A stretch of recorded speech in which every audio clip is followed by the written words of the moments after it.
नमस्कार, मेरा नाम है डॉक्टर पूरू धवन और आज इस वीडियो में हम बात करने वाले हैं नींद के बारे में कि किडनी फेलियर पेशेंट में नींद कितनी इंपॉर्टेंट है।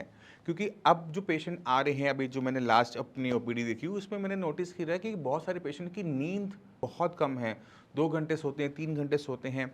तो ये जो नींद कम लेना, नींद कम आने से उनके शरीर पे क्या इम्पैक्ट पड़ता है, उसको अब समझने की ज़रूरत है। हम जो इंसान हैं, जब हम सोते हैं तो हमारी बॉडी में सोने के टाइम पे एनाबॉलिक एक्टिविटीज़ होती हैं। आपने नोटिस किया होगा कि जब हम शॉपिंग करने जाते हैं या स्पोर्ट्स खेलकर आते हैं, थोड़ी देर सो जाते हैं तो एकदम एक्टिव हो जाते हैं। बॉडी रिपेयर हो जाती है, इसलिए हम एक्टिव हो जाते हैं। अब किडनी फेलियर पेशेंट की बॉडी में अगर नींद कम ले रहा है तो उसमें का इम्पैक्ट क्या पड़ता है कि टिश्यू में जो दिन में हम जो काम कर रहे होते हैं वो डैमेज जो हो रहा होता है।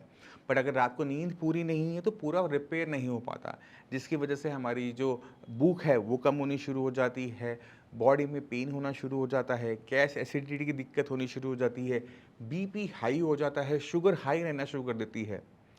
तो अगर हम अपनी बॉडी को प्रॉपर आराम नहीं देंगे तो छोटी-छोटी दिक्कत से लेके बड़ी से बड़ी दिक्कत भी लाइन में लग जाती है। तो आपको अपनी बॉडी को प्रॉपर तरीके से आराम देने के लिए 8 घंटे की बेयर मिनिमम रात की नींद ज़रूरी है।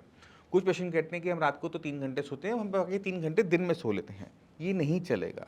आपको 8 घंटे की कंटीन्यूअस नींद रात को चाहिए ही चाहिए होगी। अब नींद कम होने के कई सारे कारण होते हैं। जैसे अगर पेशेंट डायबिटिक है तो उसको बार-बार उठना पड़ता है यूरिन पास करने के लिए, बार-बार जाना पड़ता है। तो हमें उसको भी सॉर्ट करना पड़ता है। कुछ पेशेंट का क्या होता है कि उनको डायबिटीज़ नहीं है, बट फिर भी उनको यूरिनेशन बहुत ज़्यादा हो रहा है। हो सकता है वो प्रोस्टेट की वजह से हो रहा हो कि ब्लैडर पूरा खाली नहीं होता। तो अगर प्रोस्टेट की दिक्कत है तो प्रोस्टेट का इलाज करो। अगर डायबिटीज़ की दिक्कत है तो डायबिटीज़ का इलाज करो और अपनी रात की जो यूरिनेशन है उसे कंट्रोल में लेकर आओ। क्योंकि अगर आपका यही सिलसिला चलता रहा, रात भर 3 या 4 बार आप उठते रहे, तो इसका सीधा-सीधा असर आपकी पूरी बॉडी पे पड़ेगा और किडनी भी बॉडी का ही पार्ट है।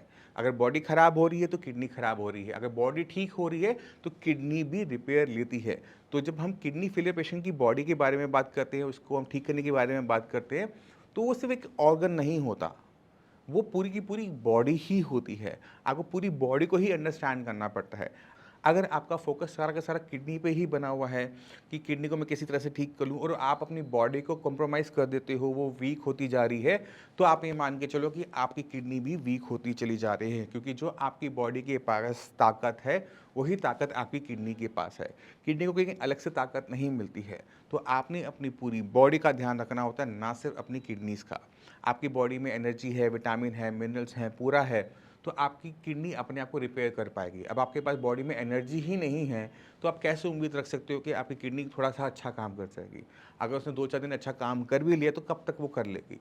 तो आपको पूरी बॉडी को रिपेयर करना होता है, ना कि सिर्फ़ अपनी किडनीज़ को। इसी वजह से मैं हमेशा जोर देता हूँ कि आप अपने जो नेचुरल फंक्शंस हैं, उनको ठीक रखो, बीपी ठीक रखो, अपनी डायबिटीज़ ठीक रखो, अपनी नींद ठीक रखो, कॉन्स्टिपेशन नहीं होनी चाहिए, क्योंकि इसका डायरेक्ट या इनडायरेक्ट इम्पैक्ट आपकी पूरी बॉडी पे पड़ता है, इंक्लूडिंग योर किडनीज़। मगर जाने से पहले मैं चाहता हूँ कि जिन-जिन पेशेंट को सीकेडी की दिक्कत है, उनको क्या खाना है, क्या नहीं खाना है, कैसे रहना है, इसके बारे में नहीं पता है, वो कमेंट सेक्शन में अगर सीकेडी लिख देंगे तो हमारी टीम उनको फ्री ई-बुक देगी, जिसको पढ़कर आप अपनी किडनी के लिए क्या खाना है, कैसे खाना है, वो जान पाएँगे।